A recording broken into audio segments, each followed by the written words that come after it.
But back to the truth.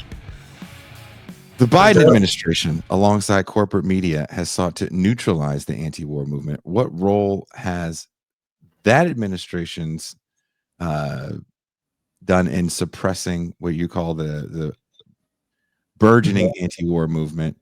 And what do you think this new administration is going to do in those regards? Well, the article I wrote was about the lateness of this moment, the lateness of the emergence of an anti-war movement, because of course there were many wars, a whole constellation of wars before October 7th, and those largely went ignored. So my idea behind the article was to not only talk about Israel-Palestine, but to ask, why is it that all of this indignation, without questioning, by the way, without trying to undermine the protests, without trying to question their motives or call them inauthentic, I want to ask, why did it take so long for there to be any semblance of an anti-war movement, despite the utter, banning and sidelining of any kind of diplomatic aid when it came to Ukraine, despite the sanctions on Afghanistan during a worsening economic crisis. Biden immediately froze, $9 billion in Afghan assets, and the other conflicts erupting in the world in which the US or the West's NATO allies had some role to play. I mean, there's no war in Pakistan, fortunately, but there was a kind of a coup, in which Victoria Nuland had the role to play, and of course, just right after Biden entered Washington, he immediately lobbed missiles in the Kurdish city of Erbil in Iraq, and he bypassed Congress to do so. Of course, perhaps that is a normal custom in Washington, to bypass Congress to bomb something. Like this, I forget his name, that famous writer who was from the elites and wrote novels. Orwell? No, he was an American isolationist, and anyway, he spoke of that as if it was a normalcy. His name escapes me. But so there was hardly, a peep of protest about any of these violations of the Constitution, although that's perhaps second nature, that a new president will violate. I mean, would you? I'd hate to cut you off right here, but would you agree, though, that everything you're saying, I don't disagree with wholeheartedly, but I do want to say, I don't know why you think people know what amendments are in the Constitution and why you think Americans know how long the Constitution is. It's like a page and a half. And of the amendments people know, I feel confident everyone knows the first two. After that, you're going to get a lot of blank stares. So speaking of the Constitution and what presidents can and can't do, I mean, one of the things we have going on right now is there's a guy in office that just likes to throw shit at a wall and see what sticks. Constitution be damned. And it makes people go crazy, mainly because most people don't understand what's in the Constitution. That's one. And number two, I would say that, and I'm surprised you don't agree with this, it's such a different moment than it was literally over 20 years ago, when you have some of the biggest protests known to man to protest the U.S. invasion of Iraq. Absolutely. That moment has been gone for so long, because during that occupation of the Middle East, let's just say, nobody was getting drafted outside of what we'll call the poverty draft. But outside of that, that's a conflict for a lot of people, a war for a lot of people that no one cared about. Even the media didn't give the coverage to the Afghanistan papers. Oh, so revealing of U.S. ineptitude. No one really cared. Well, the anti-war protests over Iraq during the George W. Bush administration were actually larger than the Vietnam War protests. They were larger. They were Yep. had a bigger slice of the mainstream, and so that was very quickly pacified during the Obama administration by having a much more sympathetic and attractive uh, candidate who was a Democrat taking over the reins of these wars. And there were perhaps more intellectual shortcomings in a way. I mean, people who were protesting for an end to the Iraq war also tended to believe that sanctions on Iraq might be a non-violent, quote unquote, Oof. mechanism, and Oof. that was Yeah. a tragic mistake.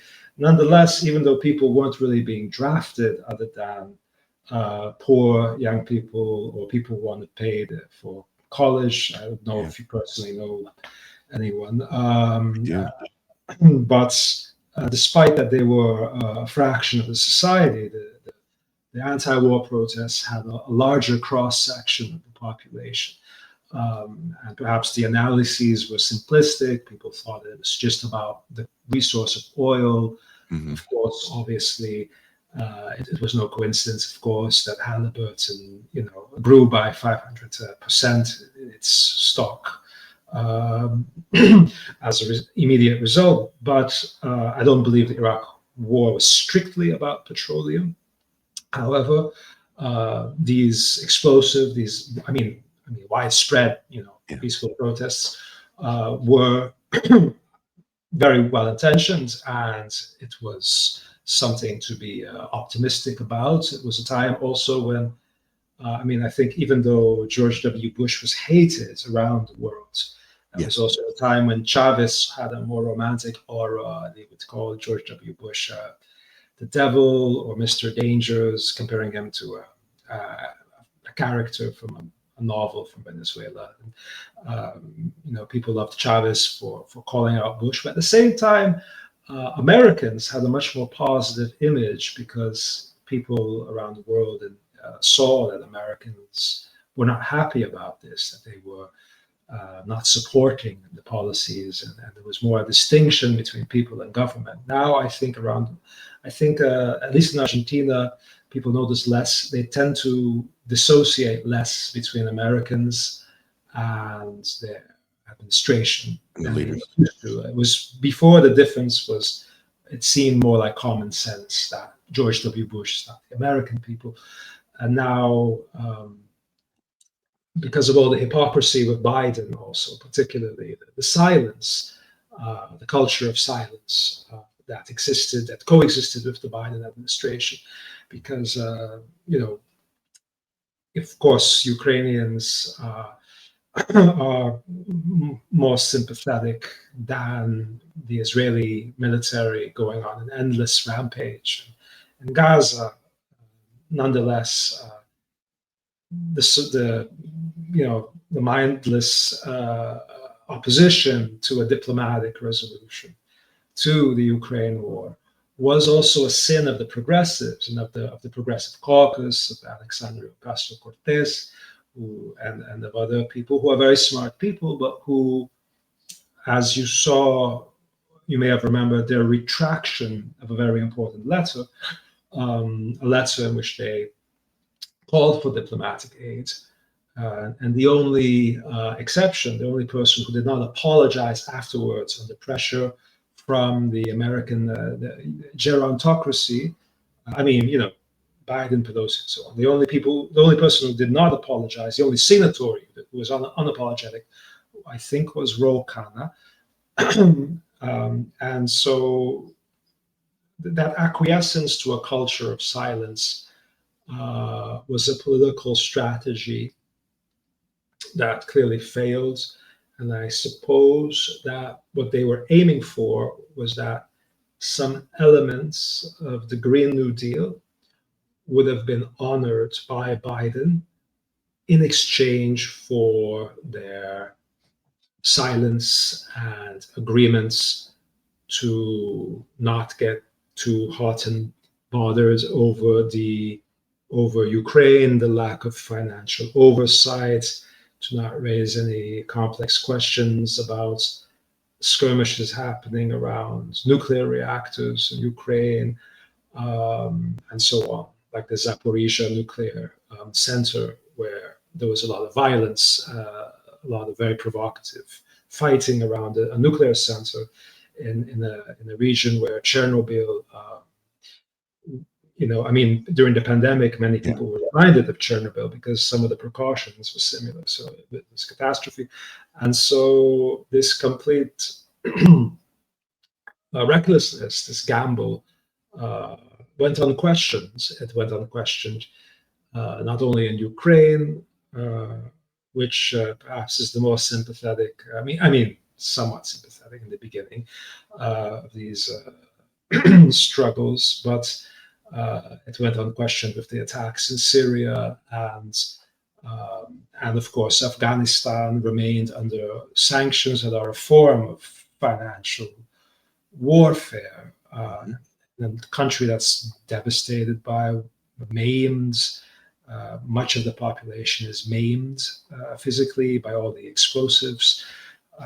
They're landlocked, so what are they going to do? And that will only strengthen the Taliban.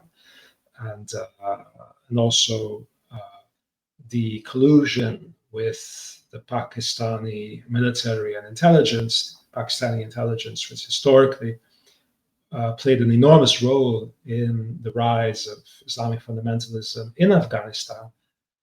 Victoria Nuland's collusion with these forces to get rid of a populist like Imran Khan through lawfare, he is now sentenced to prison. Yep.